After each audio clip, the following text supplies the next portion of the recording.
3 तारखेचा आपण वारंवार उल्लेख करत होतो ती आता उद्यापासून स्टार्टअप होते आणि जवळपास 3, 4, 5, 6 ते 7 जुलैपर्यंत महाराष्ट्रामध्ये दमदार तर काही ठिकाणी अति जोरदार पावसाची नोंद होणार आहे। प्रामुख्याने उद्या 3 जुलैला सुरुवात होणारे जे काही भाग असतील त्या भागांची नावं त्या तालुक्यांची नावं ह्या व्हिडिओच्या शेवटपर्यंत आपण पाहणार आहोत आणि विशेषतः जे काही स्वरूप आहे वातावरणाचं जे काही राज्यामध्ये जोराने वारे वाहत आहेत अनेक जणांच्या चिंता वाढतात। वारे काय नुसता पाऊसच नेऊन घालत नाही हा त्याचा काही उद्देश नाही, वारे पाऊस सुद्धा घेऊन येतात आणि जवळच अरबी समुद्रामध्ये कमी दाबाचा 1,500 किलोमीटर लांबीचा जो काही कमी दाब बनतो आहे त्याचा फायदा विदर्भ आणि खानदेश पश्चिम महाराष्ट्राला सर्वाधिक जास्त बनणार आहे आणि याच्यामुळेच या भागामध्ये पावसाची जोर हे उद्याच पासून वाढणार आहे। आता सगळ्यात महत्त्वाचं म्हणजे 3 जुलैला उद्या जोर वाढणारे भाग जे असतील त्या भागांची नावं घेऊयात। उद्या धुळे जिल्हा या भागातल्या जवळपास वाऱ्याचा जोर आणि मध्यम ते जोरदार पावसाची सुरुवात होईल। काही भागांना इथेच झडीसारखा दमदार देखील होणार आहे आणि ही टायमिंग उद्या दिवसभरातून कोणत्याही क्षणी असणार आहे। त्याचबरोबर जळगावचा, भुसावळचा आणि बुरहानपूरचा जो काही पट्टा आहे इथे देखील पावसाचा जोर वाढेल। मलकापूर हा सतत सोडलेला काही गावखेड्यांचा परिसर जो आहे तो उद्यापासून घ्यायला सुरुवात करेल। त्याचबरोबर बुलढाणा, खामगाव, अकोला देखील काही भाग जर सुटले असतील इथे त्या भागांची आवर्षण प्रणाली भागांची सुद्धा उद्या 3 जुलैला सुरुवात करेल। पहिल्याच दिवशी 3 जुलै आणि 4 जुलै ह्या 2 दिवसांमध्ये या भागांची व्याप्ती पूर्ण होईल। त्याचबरोबर चाळीसगाव, भुसावळ, मालेगाव, मनमाड आणि निफाड या भागांचा जोर सुद्धा जास्त असणार आहे। नंदुरबार, शहाद्याची जवळपास 70 ते 80% व्याप्ती ही या पहिल्याच दिवशी या खानदेशच्या ऊर्जा कोपऱ्याची देखील असणार आहे।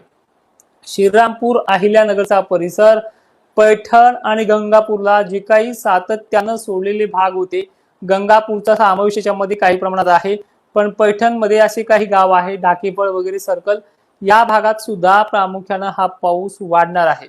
पैठण बरोबरच अंबडला घेतलेल्या भागांपैकी सुद्धा सोडलेल्या भागांना देण्यासाठी हा पाऊस चांगल्या पद्धतीने दमदार हजेरी राहू शकतो आणि याच्यामध्ये वारे सुद्धा आहेत, पण ढगांचा जो काही आकार आहे तो आजकाल ह्या 2 दिवसात जो झाला नाहीये तो उद्यापासून या भागांना वाढणार आहे। आंबड, जालना, सिंदखेड राजा आणि देऊळगाव राजाला सुद्धा या सोडलेल्या भागांपैकी आणि घेतलेल्या भागांना सुद्धा परेशान करण्यासाठी हा पाऊस वाढणार आहे। मात्र याच्यामध्ये सर्वाधिक जास्त पद्धत जी पावसाची आहे ती नाशिक जिल्हा, पश्चिम, उत्तर आणि पूर्व हे भाग असतील। भोकरदन, जाफराबाद मध्ये सुद्धा आवर्षणग्रस्त भागांना सुद्धा याच्यामध्ये दिलासा मिळणार आहे। त्यानंतर बुलढाणा, खामगाव, अकोला, कारंजा, लाड, वाशिम, पुसद, हिंगोली, यवतमाळ पर्यंत याची मजल बऱ्यापैकी ते चांगल्या पद्धतीने जाऊ शकतो आणि याचा जोर जो आहे तो उद्या 3 जुलैला दुपार नंतर ते संध्याकाळच्या 8-9 वाजेपर्यंत वाढण्याची शक्यता आहे। परभणी, सेलू, मानवत, पाथरी, बिरसा, गेवराई पट्टा, शहागड पट्टा, अहिल्यानगरचे मात्र उत्तरेकडील भाग बऱ्यापैकी आहेत। त्यानंतर हा पट्टा सध्या पाहिलं आपण नांदेडचा उत्तरेकडील भाग म्हणजे यवतमाळ परिसराकडे जास्त प्रभाव टाकेल आणि संध्याकाळी मध्यरात्रीपर्यंत चंद्रपूर सुद्धा बऱ्यापैकी घेणार आहे।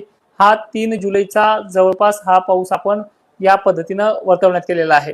बीड जिल्ह्याचे सुद्धा मादळ मोहीमध्ये दमदार पावसाचा सुरुवात होईल। पहिल्या दिवशी पेरणी हा पाऊस नसणार आहे कारण की यामध्ये वाऱ्याचा जोर मात्र जास्त असेल।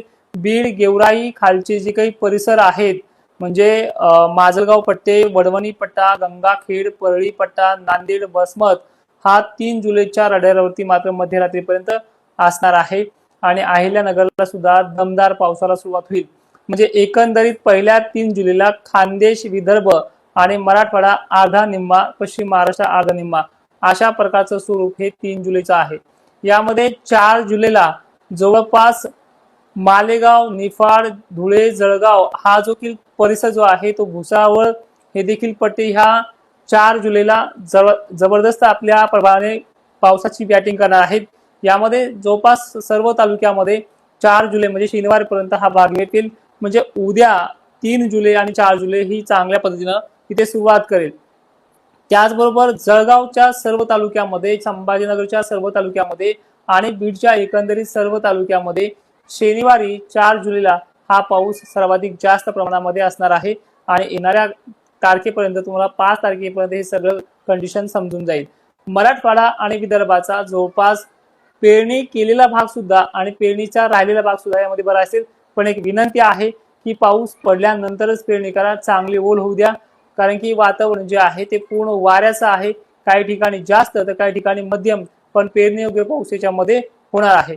पश्चिम महाराष्ट्र घाटमाथा सांगली सोलापूर कोल्हापूर पुणे या परिसरा मध्यम ते दमदारच पाऊस असेल। जर चांगला पाऊस होणार असेल, ही जी काही पद्धत आहे या भागामध्ये काही ठिकाणी वाऱ्याचा जोर आणि काही ठिकाणी वाऱ्याच्या जोरामध्ये रान थापटून जाणं अशी प्रणाली जी आहे ती पुणे परिसर अहिल्यानगर संभाजीनगर आणि खान्देशला ही सर्वाधिक जास्त आहे। त्यामुळे या भागातल्या शेतकऱ्यांनी कमीत कमी 5-6 तारखेपर्यंत पाणी पडल्याच्या नंतर तो मग सातारा विभाग असू द्या दक्षिण भाग असू द्या याच भागातल्या शेतकऱ्यांनी पेरणीचा निर्णय घ्यायचा। तोपर्यंत आपल्या शेतामध्ये कोरडं रान आहे तर पेरणीचा निर्णय घेऊ नका। सोलापूरला सुद्धा शनिवारी जोर वाढणार आहे। लातूर परिसरात देखील या दिवशी दमदार असेल आणि खरीप परिस्थिती जी आहे 3ला खानदेशकडनं सुरुवात करते, विदर्भाकडनं मराठवाड्याकडनं नाहीये। जो दक्षिणी भाग आहे जो दक्षिण मराठवाडा आहे यांच्याकडे म्हणजे जवळपास लातूर सोलापूर सांगली धाराशिव या पट्ट्यामध्ये हलकाशी थोडे सटकारे राहतील, पण जे काही उत्तरेकडे गेवराई पासून विदर्भाकडे म्हणजे गेवराई ते बुलढाणा या जो मधला पट्टा आहे तो उद्या संध्याकाळपर्यंत दिवस मावळपर्यंत सक्रिय असेल आणि पश्चिम महाराष्ट्राकडून विदर्भाकडची मजल सर्वाधिक जास्त आहे। आता वाऱ्याचा जो जोर आहे तो जोर राहणार आहे, कारण की कमी दाबाचा पट्टा खूप तीव्र आहे आणि वाऱ्याच्या जोरामध्येच या पावसाच्या सरी कोसळतील। आता सर्वाधिक महत्त्वाचं म्हणजे आता उद्याची 3, 4 आणि 5 तारखेला यामध्ये प्रभाव कसा असेल।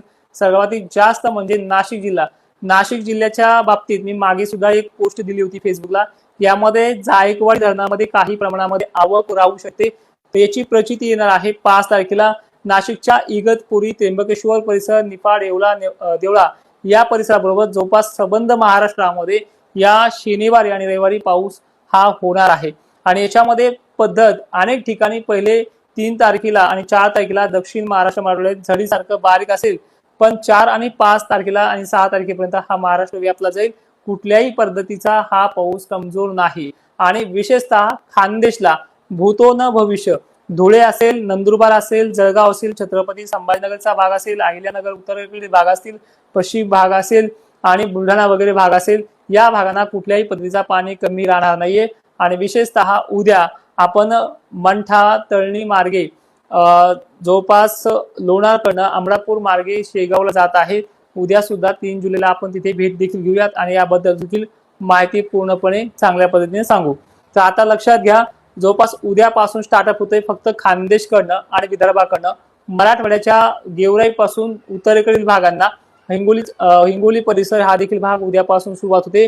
3 जुलैची संध्याकाळपर्यंत बऱ्याच ठिकाणी दमदार हजेरी लावेल, पण मराठवाडा सर्वदूरसाठी 4 आणि 5 तारखे पूर्ण होऊ द्यावी लागेल। 4 तारखेला रात्रीपर्यंत हा पाऊस चांगला बरसायला सुरुवात करेल। काळजी करण्यासारखं मोठं कुठलंही संकट नाही। वाऱ्यामध्ये जो जोर आहे त्या जोराने हा पाऊस ऍक्टिव्ह होतोय। आता थेट आपण उद्या दौरा पूर्ण झाल्याच्या नंतर 4 तारखेला संध्याकाळी लाईव्ह घेऊयात। जय शिवराय, धन्यवाद।